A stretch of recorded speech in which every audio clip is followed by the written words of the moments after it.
원망하면 바보 되고 기도하면 리더 된다. 원망하면 바보 되고 기도하면 리더 된다라는 제목으로 하나님 말씀 증거하도록 하겠습니다. 출애굽기 15장 그 앞부분을 보면은 그 이스라엘 백성들이 홍해를 건너고 난 다음에 찬양하는 모세의 노래, 미리암의 노래 이런 게 쭉 나옵니다. 감격이 있었다는 거죠. 생각해 보십시오. 어찌 보면 신앙생활은 스릴이 있는 겁니다. 뒤에는 애국 군대가 오고 앞에는 홍해가 있었는데 스릴 만점이죠. 그걸 뭐 간단히 건너고 난 다음에 뒤에 오는 군대는 다 물에 빠져 죽고 얼마나 짜릿합니까? 그런 거 없습니까? 신앙생활 하다 보면 신앙생활만큼 재밌는 게 없는 것 같아요. 어쩜 이렇게 스릴이 넘치는지. 감동이 있습니다. 영광이 있습니다. 그래서 분명히 14장 15장 부분에는 이 감격의 대승리가 있는 것이 확실합니다. 그런데 중요한 건 뭐냐? 신앙생활이 감동만으로 이루어져 있습니까? 절대로 그렇지 않다라는 거예요. 감동만으로 이루어졌으면 신앙생활 안 할 사람 누가 있겠습니까? 신앙생활에는 특별한 승리도 있지만 일상적인 덤덤한 어떤 고난과 인내의 시절도 필요하다는 것입니다. 이 감동이 며칠 갔습니까? 딱 3일 갔습니다. 22절 보십시오. 모세가 홍해에서 이스라엘을 인도하며 그들이 나와서 수르 광야에 들어가서 거기서 사흘 길을 걸었으나 딱 광야로 들어간 지 사흘 됐습니다. 그런데 물이 없죠. 물을 얻지 못하고. 사실 이거 심각한 문제입니다. 인간이 물 없이 어떻게 삽니까? 3일 동안 물을 마시지 못했죠. 목마름의 문제가 있었습니다. 3일 동안 물을 마시지 못했으니까 얼마나 답답한 그 고통이 심했겠습니까? 이게 우리 일상생활이라는 거예요. 신앙만 가지면 모든 문제가 다 풀리냐? 그렇지 않습니다. 우리가 먹고 사는 문제, 마실 문제 뭐 다 그대로 있다라는 것입니다. 백성들이 이때 원망을 시작했습니다. 지도자를 원망했고 하나님을 원망했고 자기 자신의 처지를 원망했습니다. 그러다가 또 다행히 물을 발견했죠. 그래서 야 물이다 라고 가서 먹었더니 그 물이 쓴 물입니다. 23절 보십시오. 마라에 이르렀더니 그곳 물이 써서 마시지 못하겠으므로 그 이름을 마라라 하였더라. 이때 지명이 있었던 게 아니거든요. 가다가 특별한 사건이 벌어질 때마다 지명을 붙인 겁니다. 마라, 비러니스죠, 비러니스. 뭐 쓰다라는 거죠. 쓴맛, 쓴 거, 뭐 쓴 고통, 뭐 이런 겁니다. 룻기 공부할 때 나왔죠. 룻의 시어머니가 모압에서 망하고 돌아왔습니다. 룻의 시어머니가 누구죠? 나오미죠, 나오미. 나오미인데 나오미라는 이름의 뜻이 뭡니까? 희락, 기쁨 그런 뜻이에요. 나오미. 가끔마다 우리 아기들 임신하면 뭐 태명으로 기쁨이 그러는데 기쁨이는 그 여자 이름으로 많이 쓰는 거예요. 나오미예요. 그게 나오미. 나오미. 기쁨인데도 남자애가 되는 경우도 있대요. 나를 갖다 나오미라 부르지 말라는 거죠. 기쁨이라 부르지 말래요. 내가 왜 기쁨이에요? 나를 이제 마라로 불러달라. 마라가 뭐예요? 쓰다. 여호와께서 나를 괴롭게 하셨다. 쓰다. 비러니스예요. 비러니스. 나 쓴 존재다. 인생이 그렇다는 것입니다. 승리만 있습니까? 그렇지 않습니다. 마라가 있다라는 것입니다. 그럼 우리 신앙생활하면서 인생에서 마라를 경험할 때 어떻게 대처해야 될 것인가? 그게 오늘 핵심입니다. 첫째는 원망 말고 기도하라는 것입니다. 성도가 할 일은 무엇입니까? 기도죠. 날마다 기도하죠. 데살로니가전서 5장 보니까 쉬지 말고 기도하라 그랬잖아요. 쉬지 말고 기도하는 게 무슨 얘기입니까? 어떤 자극이 오든지 간에 무조건 기도로 반응하면 승리한다는 거예요. 사실 그 예수 믿는 사람들은 머리 나빠도 잘 믿을 수 있는데 답은 간단하잖아요. 저도 설교할 때 얼마나 쉬운지 모르겠어요. 뭐 하면 돼? 문제 생기면 기도하라. 맨날 똑같은 소리 하잖아요. 참 전하는 것도 지겨운데 듣는 사람 얼마나 지겹겠어요. 이제 가슴에 새겨야죠. 원망하지 말고 기도하라. 근데 백성들이 한 일은 뭐예요? 또 이거 안 봐도 삼천리죠. 그죠? 원망했습니다. 24절 보십시오. 백성이 모세에게 원망하여 이르되 우리가 무엇을 마실까 하며 꼭 안 될 놈들은 꼭 원망부터 나와요. 그래서 어떤 사람 딱 보면은 이 사람이 될성 싶은 나무인지 아닌지 금방 알 수 있습니다. 문제 생기면 원망해요. 안 되겠군. 그럼 돼요. 어떤 사람 되는 사람은 문제 생기면 기도해요. 그럼 되겠군. 그럼 그렇게 알 수 있다는 것입니다. 문제 없는 사람이 어디 있습니까? 문제에 대한 첫 번째 반응이 뭐냐는 거예요. 오늘 모세를 보십시오. 모세가 한 일이 뭐예요? 25절. 모세가 여호와께 부르짖었더니 이 차이에 바로 이 차이. 백성은 원망할 때 모세는 기도했습니다. 원망하니까 어리석은 백성이 되었고 기도하니까 지도자 되었습니다. 원망하면 바보 되고 기도하면 리더 됩니다. 확연히 갈라지는 확연하게. 세상에 이거보다 쉬운 답이 어디 있어요. 그러니까 하나님께서 분명히 여러분들에게도 똑같은 시험 문제를 낼 거란 말이에요. 그죠? 어려운 문제가 옵니다. 쓰듯이 말의 문제가 옵니다. 그럼 뭘 해야 돼요? 무조건 기도해야 돼요. 무조건. 특별 새벽 기도 끝난 지 얼마 됐습니까? 지난달에 끝났잖아요. 이제 뭐 일주일도 안 됐잖아요. 이제 일주일도 안 돼가지고 첫 번째 반응이 원망으로 나오는 사람들 진짜 많아요. 근데 얼마나 많이 뭔지 알아요? 뭐 목사님 뭐 한 달 동안 기도했더니 안 되대요. 더 외로워요. 뭐 우울이 깊어졌어요. 뭐 왜 이렇게 날씨는 추운가요? 어쩌란 말이야? 내가 뭐 기상대 직원이야? 나한테 왜 그래요? 그러니까 내용만 다를 뿐이지 다 내용이 원망이에요. 원망. 이런 모양 저런 모양 원망. 제가 그런 얘기 했어요. 오늘 너를 위해서 말씀이 준비됐다. 빨리 나오라. 또 나오지도 않아서 원망하려고 어저께. 오늘 새벽에 안 나온 것 같아요. 그죠? 원망이 아니죠. 그럴 때마다 반응을 해야 될 게 뭐냐 하면 더 기도하는 거죠. 기도로 반응하면 승리할 수 있다는 것입니다. 리더가 누구예요? 우리 많은 사람 리더들이 있죠. 리더가 누굽니까? 기도하는 자입니다. 리더란 뭐냐? 모든 어리석은 백성들이 다 원망할 때 홀로 기도하는 자, 그게 리더예요. 리더는 누가 임명해 주는 게 아닙니다. 자기가 리더 되는 거예요. 리더 되십시오. 리더. 여러분, 이게 교회뿐만 아니라 직장에 가든 가정에 가든 어딜 가든 친척끼리 모이든 온 큰 대가족이 모였을 때 누가 리더인지 아십니까? 모여놓으면 할아버지가 원망해요. 아버지도 원망해요. 삼촌도 원망해요. 작은아버지도 원망해요. 그 리더 아니에요. 그런데 그 집에 그 뭐 한 손자쯤 되는 애가 딱 나와서 기도합시다. 그럼 걔가 리더예요. 그가 이끌어가는 리더라고요. 리더는 그렇게 키워지는 겁니다. 그죠? 기도하자가 나온 사람이 리더예요. 교회도 마찬가지입니다. 뭐 담임 목사, 부목사 막 쭉 있죠.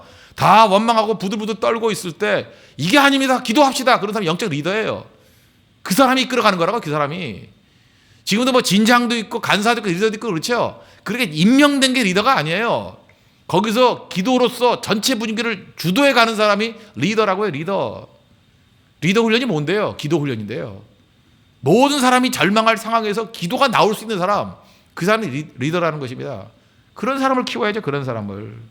성도를 세상의 빛으로 세운 이유가 무엇입니까? 기도하는 세력으로 세운 거예요. 모든 사람이 원망할 때 성도가 세상 속의 빛이라 그러잖아요. 기도하라는 거예요. 기도. 창세기에서 우리가 여러 번 봤잖아요. 소돔과 고모라가 망할 때 왜 망했어요? 뭐 정치 못해서 망했어요? 죄 때문에 망했어요? 뭐 다 맞는 것 같죠? 경제 때문에 망했어요? 뭐 특별히 볼 때 죄라고 다 팔 사람 많죠. 죄 때문에 망했어요? 성경 자세히 보세요. 죄가 관영했을 뿐이지 죄 때문에 망하지 않았어요. 기도하는 의인 없어서 망했지. 그렇지 않아요? 누가 죄 때문에 망했대요? 의인 없어 망했다고 성경은 말하고 있지. 기도하는 의인, 기도하는 리더 세워지면 절대 무너지지 않는다는 것입니다. 우리가 하나님이 내가 거룩하니 너희도 거룩하라 그랬잖아요. 거룩이 뭐예요? 거룩. 구별됨이잖아요. 구별됨이란 건 뭐예요? 세가 달라야 된다는 거 아닙니까?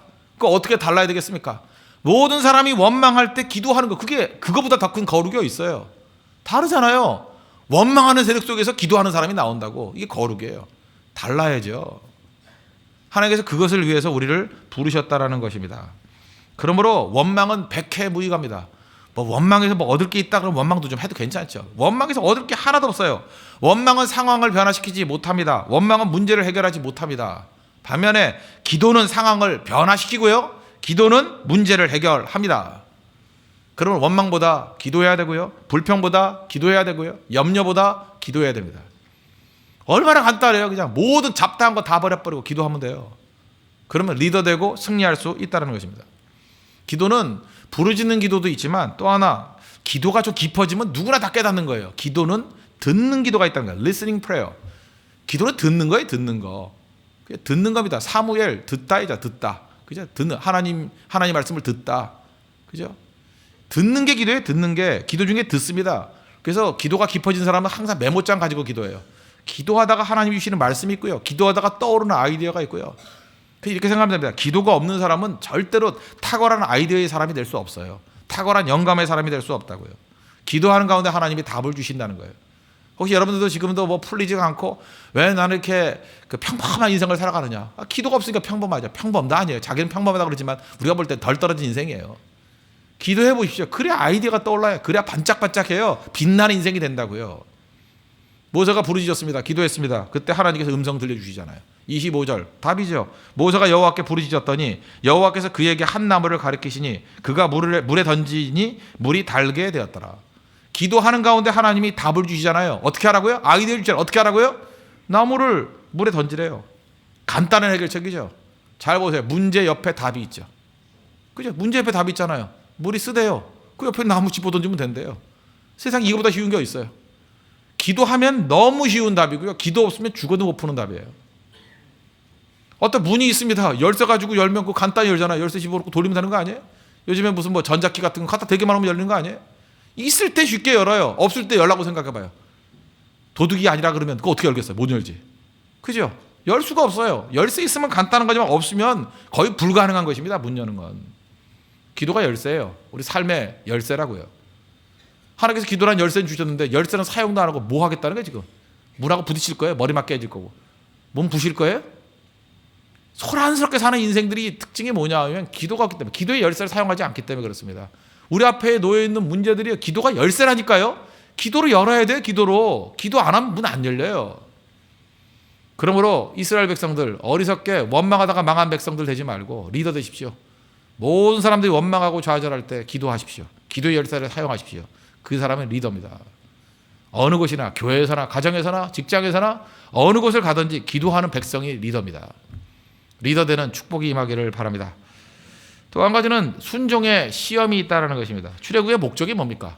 우리 출애굽기 앞에 뭐 공부 여러 번 했잖아요. 말씀의 백성 만드는 겁니다. 그죠? 이렇게 노예에서 하나님의 말씀의 백성 만드는 거, 예배하는 백성 만드는 거. 그래서 말씀 주시잖아요. 25절 하반절 보십시오. 거기서 여호와께서 그들을 위하여 법도와 율례를 정하시고 그들을 시험하실세 이르시되 너희가 너희 하나님 나 여호와의 말을 들어 순종하고 내가 보기에 의를 행하며 내 계명에 귀를 기울이며 내 모든 규례를 지키면. 왜 애굽의 고센 땅이라는 풍요로운 땅에서 이렇게 광야로 이끌어내신 것입니까? 이유는 그거예요. 순종의 백성을 만들려고, 하나님 말씀을 듣는 백성을 만들려고. 그래서 25절 하반절 보니까 그들을 시험하실세 그랬잖아요. 시험이에요. 무슨 얘기냐? 평탄할 때 말씀 순종하는 게 뭐가 힘들어요? 하나님께서 뭐든지 승승장구할 때 말씀대로 삽시다. 그 뭐가 힘드냐고요? 근데 하나님께서 원하시는 건 뭐예요? 전천후지요. 어려움이 있을 때 끝까지 순종할 수 있냐? 그것도 보고 싶은 거 아니에요. 그게 시험이죠. 여러분 우리 학교에서 시험 보지 않습니까? 시험에 대해서 우리 두 가지 진리를 알 수 있습니다. 이건 뭐 상식이에요. 첫째, 시험을 즐거워하는 사람은 없다라는 것입니다. 가끔 정신 나간 놈이 나는 시험이 즐거워요. 그런 애도 있지만 그건 얄밉죠. 그런 소수의 0.1% 되는 그런 별종이 있긴 있어요. 그죠? 시험이 즐겁대요. 근데 걔도 사실 시험 자체를 즐거워한다기보다는 다른 사람들을 밟아 뭉개는 게 즐겁다. 그런 게 가능성이 커요. 그죠? 비교해가지고 내가 이렇게 칭찬 듣는 게 즐겁다. 그거지 시험 자체를 즐거워하는 사람이 누가 있겠어요? 시험 즐겁지 않습니다. 그러나 또 한 가지 시험이 필요 없다 이렇게 말하는 사람이 누가 있어요? 없죠. 하여튼 우리나라 교육도 문제예요. 무슨 교육감이라는 사람들이 나와가지고 공약으로 내건 게 뭐냐 하면 뭐 중학교 1학년들 뭐 시험을 없애겠다. 그럼 어떻게 했다는 거예요? 중1 바보 만들겠다는 거예요? 시험 없이 무슨 아이들의 성적이 오르겠고 아이들의 그 실력이 오르겠습니까? 뭐 시험이 너무 많다 그러면 줄이자 그런 건 맞겠지만 시험을 없앤다 이건 말도 안 되는 얘기죠. 이게 교육의 기본을 모르는 거죠. 교육은 시험 봐야죠. 시험을 봐야 내 약점이 무엇인지 내 부족함이 무엇인지 그걸 확인할 수 있는 거 아닙니까? 시험이 그런 거잖아요. 그래서 우리 시험에 대해서 두 가지를 알 수 있어요. 시험 좋아하는 사람은 없다. 그러나 시험은 반드시 필요한 것이다. 우리 신앙생활도 마찬가지죠. 시험 좋아하는 신앙이 누가 있어요? 나 요즘에 시험에 들었어. 그래서 뭐 기뻐. 그런 사람이 누가 있어요? 그 시험은 즐겁지는 않아요. 그러나 우리가 그럼에도 불구하고 즐거워하는 이유가 뭐죠? 필요하기 때문에. 내게 유익이 있기 때문에. 그래서 시험은 필요한 것입니다. 시험의 내용이 뭐예요? 항상 하나님께서 우리에게 시험하시는 건 딱 한 가지예요. 순종의 시험이에요. 순종하느냐 안 하느냐. 시험 문제는 단순해. 항상 순종이에요. 순종 외에 다른 게 없다고요. 순종하느냐 안 하느냐. 순종하면 그 다음부터 문제가 뭐냐면 순종했다라는 테스트만 통과되면 나머지 모든 부분은 하나님이 다 덤으로 다 주셔버려요. 하나님의 시험은 딱 하나예요. 순종 시험이에요. 그래서 여러분들 어찌 보면은 기도 제목이 되게 많지요. 뭐 취직도 해야 되고 결혼도 해야 되고 뭐도 해야 되고 뭐도 해야 되고 잡다한 기도 제목이 있지 않습니까? 요거 한마디로 요약하면 뭔지 알아요? 순종 테스트예요. 순종하면 다 풀려요. 이스라엘 백성들 보십시오. 문제는 뭐예요? 순종이었죠. 순종하는 거 되면 26절 하반절 보세요. 내가 애굽 사람에게 내린 모든 질병 중 하나도 너희에게 내리지 아니하리니 나는 너희를 치료하는 여호와임이라. 여기서 여호와 라파, 야훼 라파란 말이 나왔죠. 치료하는 하나님. 그래서 무슨 어떤 뭐 병원 가니까 라파 병원, 라파 의원 이런 거 되게 많대. 시골 가니까 라파. 치료한다는 뜻이에요. 치료한다. 여호와 라파, 야훼 라파. 치료하는 하나님. 이게 어디서 나왔어요? 순종 테스트에 나왔다고요. 순종하면 치료가 된대요. 순종하면 모든 것이 회복이 된대요.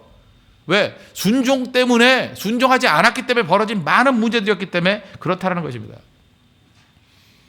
지금 지겨울 정도로 많은 문제가 있죠.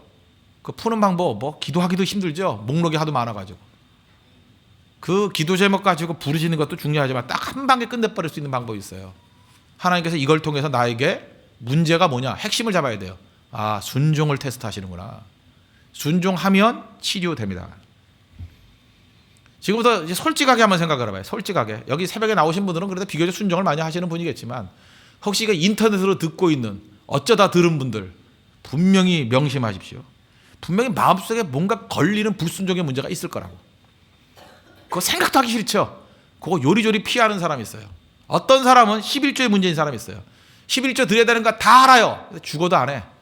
아까우니까. 그죠? 예, 값비싼 대가를 치를 거예요. 그죠? 다 알아요. 내 양심의 가책이 있어요. 이게 틀렸다는 거 알아요. 이렇게 하는 거 아니라는 거 다 알아요. 어떤 사람은 11조 갖고 구제사역이에요. 11조 지못 들었어. 뭐 11조를 갖고 뭐 부모님을 드린다나, 뭐 11조를 뭐 어려운 교회를 돕는다나, 뭐 11조를 뭘 한다나. 여러분들이 세금 낼 때 필요한데 이건 국방비로 쓰세요 주고, 이거는 뭐 어디 뭐 가난한 사람 도움 됐어요. 그렇게 얘기해요?